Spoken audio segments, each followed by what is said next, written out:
Sir नमस्कार दोस्तों, आप सभी का स्वागत है देवेंद्र क्लासेस यूट्यूब चैनल में। टॉपिक करंट अफेयर्स का है। जैसा कि लगातार करंट अफेयर्स की क्लासेस आपको मिल रही हैं, कभी कभी विलंब हो जाता है व्यस्तता की वजह से, तो नहीं मिल पाती, लेकिन लगातार करंट अफेयर्स की और टॉप 10 या टॉप 50 क्वेश्चंस जीएस के प्रीवियस क्लास चल रही है लगातार, है ना। सारी क्लासों को आप देखते रहिए, पूरे अच्छे से नोट्स बनाते रहिए, जिससे कि आने वाले पेपर में कोई भी प्रश्न आपका जीके का, जीएस का या करंट अफेयर्स का छूट ना पाए। और इसी शिद्दत और ईमानदारी के साथ मैं आपके लिए क्वेश्चंस और सारे फैक्ट लेकर के आता हूँ। अलग अलग जो समाचार पत्रों में रहते हैं या मैगजीन्स वगैरह में रहते हैं या इलेक्ट्रॉनिक मीडिया वगैरह, सारी चीज़ों से ला करके जो इंपॉर्टेंट मुझे लगते हैं, जो एग्जाम में आने लायक हैं, वही मैं आपको टॉप 10 क्वेश्चंस कराता हूँ।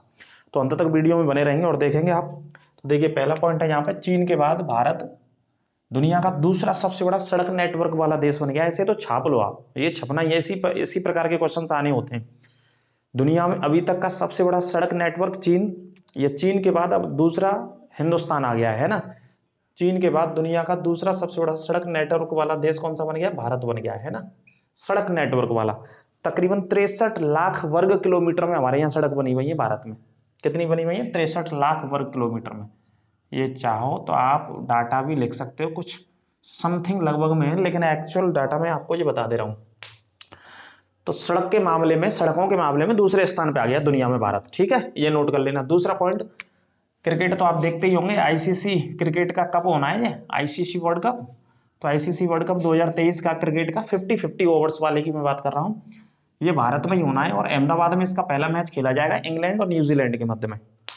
क्रिकेट विश्व कप का आयोजन भारत में होना है वर्ष 2023 का, और पहला मैच इसका 5 अक्टूबर को खेला जाएगा, अहमदाबाद के भीतर खेला जाएगा, और 19 नवंबर के आसपास इसका फाइनल मैच होगा। इसमें विश्व की 10 टीमें भाग लेंगी, भारत सहित। कितनी टीमें? 10 टीमें इसमें विश्व की भाग लेंगी। ठीक है, तो वर्ल्ड कप कहाँ पे होना है? भारत में, और पहला मैच विश्व के सबसे बड़े क्रिकेट स्टेडियम अहमदाबाद में। ये दुनिया का सबसे बड़ा क्रिकेट स्टेडियम भी है। आगे बात करते हैं, डॉक्टर राजेंद्र प्रसाद भारत के पहले राष्ट्रपति थे। इनके नाम से विधि विश्वविद्यालय का नामकरण कर दिया गया है। और ये सरकार ने कहाँ पे स्थापित किया है? विधि विश्वविद्यालय प्रयागराज में। विधि विश्वविद्यालय, इसमें जो अध्ययन किया जाएगा, अध्यापन जो किया जाएगा, वो लॉ से संबंधित, विधि से संबंधित। ठीक है, तो किन के नाम पर रख दिया है? डॉक्टर राजेंद्र प्रसाद, जो भारत के पहले राष्ट्रपति रहे, और संविधान सभा के लास्ट में जो अंतिम बैठक हुई थी, उसकी भी अध्यक्षता उन्होंने करी थी 24 जनवरी 1950 को, और पहले राष्ट्रपति भी उसी में चुने गए थे। कहने का मतलब, राष्ट्रपति चुने गए थे 24 जनवरी 1950, अंतिम बैठक संविधान सभा की। इंडिया और इजराइल, इन दोनों देशों ने मिलकर के, इंडो इजराइल लिखा हुआ है, centre of excellence fruit, fruit का, फलों का एक सेंटर स्थापित किया। साझा कौन से जिले में? कौशाम्बी में।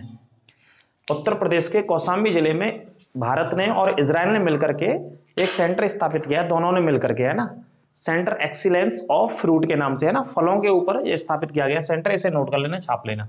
आगे बात करते हैं, आधुनिक इंटीग्रेटेड शुगर कॉम्प्लेक्स, शुगर से संबंधित, चीनी से संबंधित, है ना, जो चीनी की मिल होती है ना, आधुनिक इंटीग्रेटेड, आधुनिक आधार पर ये उत्तर प्रदेश के अंदर एक शुगर कॉम्प्लेक्स खोला गया है, और उत्तर प्रदेश के कौन से जिले में? मथुरा में स्थापित किया गया, लिख लेना। उत्तर प्रदेश में मथुरा में स्थापित किया गया है, और उत्तर प्रदेश के मथुरा में हाथियों का अस्पताल भी है। पूरे उत्तर प्रदेश की यदि बात करें तो एलिफेंट्स हॉस्पिटल भी स्थापित किया गया है। ठीक है, ये लिख लेना। आगे बात करते हैं बेटा, आरबीआई का उप कार्यालय, रिजर्व बैंक ऑफ इंडिया का उप कार्यालय। आरबीआई की कब स्थापना हुई? 1935 में, और हेड ऑफिस कहाँ है आरबीआई का? मुंबई में। ठीक है, इस समय गवर्नर कौन है? शक्तिकांत दास। आरबीआई के गवर्नर कौन है? शक्तिकांत दास। और आरबीआई की जो स्थापना हुई वो कौन से अधिनियम के तहत हुई थी? 1935 का ये अधिनियम था, 1935 के एक्ट के द्वारा इसकी स्थापना हुई थी। ठीक है, हालांकि इससे पहले ब्रिटिश सरकार के द्वारा इसके लिए प्रारूप तैयार किया गया था 1934 से ही। तो आरबीआई ने अपने एक कार्यालय खोला है, उप कार्यालय, नागालैंड में। नागालैंड की राजधानी कोहिमा में खोला गया है, इसे भी नोट कर लेना आरबीआई ने। आगे चल के अरुणाचल प्रदेश में भी खोल सकते हैं और भी राज्यों में खोल सकते हैं, ऐसा उन्होंने कहा है आरबीआई के ऑफिशियल के द्वारा। आगे बात करते हैं, ईट, ईट का मतलब यहाँ खाने से संबंधित है ना, ये वाला point. Eat right station, eat right station का प्रमाण पत्र हाल ही में दिया गया गुवाहाटी रेलवे स्टेशन को। गुवाहाटी रेलवे स्टेशन कहाँ पे स्थित है? ये आसाम में। ये प्रमाण पत्र तब दिया जाता है जब स्टेशनों पर पौष्टिक आहार दिया जा रहा हो, यात्रियों को अच्छे से खाना दिया जा रहा हो, कोई दिक्कत ना हो खाने में, और साफ सफाई का विशेष ध्यान रखा जा रहा हो। तो ऐसे रेलवे स्टेशन को ईट राइट स्टेशन का प्रमाण पत्र दिया जाता है। तो किसे दिया गया? गुवाहाटी को, जो कि कहाँ पे स्थित है? आसाम में स्थित है भैया, है ना, नोट कर लेना। ईट राइट, खाने का, पौष्टिक आहार से संबंधित है। क्यूएस वर्ल्ड यूनिवर्सिटी रैंकिंग आती है हर साल, ये अभी रैंकिंग आई है वर्ष 2023 की। क्यूएस वर्ल्ड यूनिवर्सिटी रैंकिंग, इसमें विश्व की जो बढ़िया प्रदर्शन करने वाली, गुणवत्ता रखने वाली, शिक्षा का सही से काम करने वाली, अध्ययन और अध्यापन काम ठीक ठाक तरीके से करने वाली, तो इसके आधार पे एक यूनिवर्सिटी रैंकिंग आती है दुनिया भर में, तो ये क्यूएस वर्ल्ड के नाम से आती है। तो इसमें विश्व में जो पहली यूनिवर्सिटी, पहला स्थान दिया गया दुनिया में, वो अमेरिका की यूनिवर्सिटी को ही मिला है। मैसाचुसेट्स ऑफ टेक्नोलॉजी के नाम से ये यूनिवर्सिटी है, ये पहले स्थान पर है। मतलब इसकी शिक्षा की क्वालिटी, गुणवत्ता की बात करें तो वर्ल्ड क्लास गुणवत्ता है इसकी एजुकेशन क्वालिटी। तो इसको पहला स्थान क्यूएस वर्ल्ड यूनिवर्सिटी रैंकिंग में दिया गया है। पहला लिख लेना अमेरिका की मैसाचुसेट्स यूनिवर्सिटी को, ठीक है।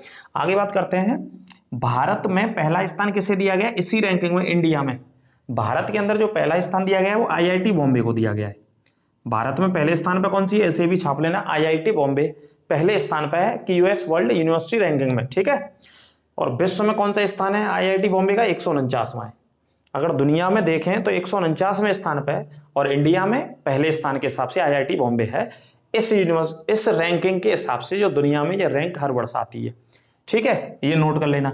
आगे बात करते हैं डूरंड कप किससे संबंधित है, फुटबॉल से। डूरंड कप बेटा किससे संबंधित है, फुटबॉल से, और सबसे पुराना टूर्नामेंट भी है, तो फुटबॉल का सबसे पुराना टूर्नामेंट है। इसका 132वां आयोजन होना है। 132वां आयोजन 30 अगस्त से शुरू होगा, 30 सितंबर तक चलेगा, और बंगाल की राजधानी कलकत्ता में होना है। बंगाल की राजधानी कहां पे होना है, कलकत्ता में होना है। डूरंड कप फुटबॉल से संबंधित है, बंगाल की राजधानी कलकत्ता, नोट कर लेना। सरकार ने अभी हाल ही में एक मिशन का उद्घाटन किया है, माननीय प्रधानमंत्री नरेंद्र मोदी जी ने। इसकी घोषणा 2023 के बजट में की गई थी निर्मला सीतारमण जी के द्वारा। तो एक मिशन शुरू किया है, मिशन का नाम है एनीमिया उन्मूलन मिशन। 1 जुलाई 2023 को यह शुरू किया है, और कहां से किया है, मध्य प्रदेश के शहडोल जिले से शुरू किया है, एमपी के शहडोल जिले से शुरू किया गया है।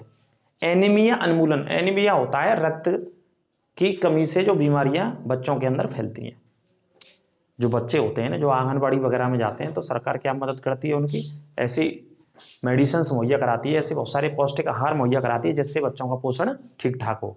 तो उसी चीज़ को, उसी क्रम को ध्यान रखते हुए ये बीमारी आमतौर पर सबसे ज़्यादा देखी जाती है बहुत सारे राज्यों में, लेकिन मध्य प्रदेश में बहुत सारे डाटा आते हैं इसके कि छोटे बच्चे जो जन्म लेते हैं तो उनके अंदर क्या की कमी होती है, खून की कमी होती है। कौन सा रोग हो जाता है, एनीमिया। एनीमिया का मतलब है खून की या रक्त की कमी होना, उसी को एनीमिया रोग कहा जाता है। तो इस रोग को कैसे कम किया जाए, खून की वृद्धि कैसे करी जाए बच्चों के अंदर या माताओं के अंदर, है ना, गर्भवती माताओं के अंदर भी, और खासतौर पर बच्चों के अंदर। तो 2023 के बजट में इसे अनाउंसमेंट किया था। तो भारत के कई राज्यों में इसको लॉन्च किया जाएगा, लॉन्च कर दिया गया है 1 जुलाई से, और 278 जिलों को लिया गया है इसमें। सबसे पहले 278 डिस्ट्रिक्ट इसमें शामिल है। तो प्रधानमंत्री मोदी जी ने कहां से शुरू किया इसे, मध्य प्रदेश के शहडोल जिले से। एनीमिया को कैसे कम किया जाए, इस बीमारी को कैसे खत्म किया जाए। अब चूंकि 1 जुलाई को बात करते हैं, तो 1 जुलाई को कौन सी बैंक का स्थापना दिवस मनाते हैं, स्टेट बैंक ऑफ इंडिया का। 1 जुलाई लिख लेना, स्टेट बैंक ऑफ इंडिया का स्थापना दिवस मनाते हैं। और एसबीआई की जो स्थापना भाई वो 1955 में हुई थी। एसबीआई की स्थापना 1955 में हुई थी, और एसबीआई 1955 से पहले इंपीरियल बैंक के नाम से जानी जाती थी। एसबीआई को क्या बोलते थे पहले, इंपीरियल बैंक, और इंपीरियल बैंक की स्थापना 1921 में हुई थी, ठीक है। आगे बात करते हैं, 1 जुलाई को जीएसटी दिवस मनाया जाता है भारत में। 1 जुलाई को कौन सा दिवस मनाते हैं, जीएसटी, वस्तु एवं सेवा कर, हिंदी में बोलते हैं, goods and service tax English में बोलते हैं इसको। 1 जुलाई को भारत में लागू किया गया, तो जीएसटी दिवस भी मनाते हैं 1 जुलाई को। और कब लागू किया गया, जीएसटी 2017 में लागू किया गया। वर्ष 2016 में लोकसभा और राज्यसभा से ये पारित किया गया विधेयक, और 2017 में राष्ट्रपति जी के द्वारा इस पर हस्ताक्षर कर दिए गए, तो भारत में ये लागू हो गया। जीएसटी एक अप्रत्यक्ष टैक्स है, कैसा है, इनडायरेक्ट टैक्स है, अप्रत्यक्ष इसे बोल सकते हैं। आर्टिकल 279 के ए आर्टिकल में इसको रखा गया है। आर्टिकल भी याद रखिएगा, कौन से आर्टिकल में रखा गया है, 279 के ए में इसको रखा गया है। और क्या बोलते हैं, वस्तु एवं सेवा कर के नाम से ये जाना जाता है, ठीक है। जीएसटी लागू कर दिया सरकार ने 2017 में, तो तब से जीएसटी दिवस मनाते हैं। और इसी दिन 1 जुलाई को डॉक्टर दिवस भी भारत में मनाया जाता है। बंगाल के एक डॉक्टर साहब थे, उनका नाम मेरे थोड़े से दिमाग से निकल गया है, तो उनकी स्मृति में 1 जुलाई को डॉक्टर दिवस भी मनाया जाता है। क्योंकि उन्होंने पूरे जीवन भर अपनी पढ़ाई लिखाई तो उन्होंने करी, डॉक्टरी की बहुत सारी डिग्रियां ली, तो अपने पूरे जीवन भर समाज की सेवा करते रहे, 1 रुपये में इलाज करते रहे पूरे जीवन भर लोगों का, गरीब लोगों का। इस वजह से उनकी स्मृति में विधान चंद्र रॉय, मैं नाम भी बता दूं, नाम भी याद आ गया, आप गूगल देखिएगा करके, डॉक्टर साहब का नाम क्या, विधान चंद्र रॉय, विधान चंद्र रॉय, ये डॉक्टर साहब थे बंगाल के ही। तो इनकी स्मृति में 1 जुलाई को डॉक्टर दिवस मनाया जाता है, जो कि एमबीबीएस डॉक्टर रहे, बहुत सारी डिग्रियां थी, तो पूरा जीवन इन्होंने गरीबों के लिए समर्पित कर दिया। कोई भी कैसी भी बीमारी का इलाज अपने हॉस्पिटल क्लिनिक के माध्यम से, अपनी योग्यता के माध्यम से 1 रुपये से ज़्यादा नहीं लिया कभी भी। तो इनकी याद में, इनकी स्मृति में भारत में 1 जुलाई को कौन सा दिवस मनाते हैं? चिकित्सक दिवस भी मनाया जाता है या डॉक्टर दिवस भी। और 1 जुलाई को जयंती मनाते पंडित हरिप्रसाद चौरसिया की। जी आपने नाम सुना हो तो आपने, बांसुरी से संबंधित थे, बांसुरी वादक थे और उत्तर प्रदेश के इलाहाबाद में इनका जन्म हुआ था, ये भी नोट कर लेना। कहाँ पे जन्म हुआ? उत्तर प्रदेश के प्रयागराज। इलाहाबाद का नया नाम क्या हो गया? प्रयागराज हो गया। यहाँ पे संगम स्थित है। तो 1 जुलाई को उनका भी जन्म जयंती मनाते हैं, ठीक है, ये भी नोट कर लीजिएगा। तो ये थे टॉप 10 हमारे करंट अफेयर्स के क्वेश्चन, इन्हें अच्छे से नोट कर लेना। इस तरीके से लगातार ये क्लास मिलती रहेगी, सारे पॉइंटों को नोट कर लेना। मोस्ट इंपोर्टेंट पॉइंट्स हैं जो चर्चाओं में, सुर्खियों में, अखबारों में, समाचार पत्रों में छपे थे, वो मैंने इस क्लास में आपके लिए कवर किए हैं। अगली क्लास में टॉप 10 जीएस या जो भी क्लास होगी उसमें फिर मिलेंगे आपसे। तब तक के लिए आप मस्त और स्वस्थ रहिए। नमस्कार।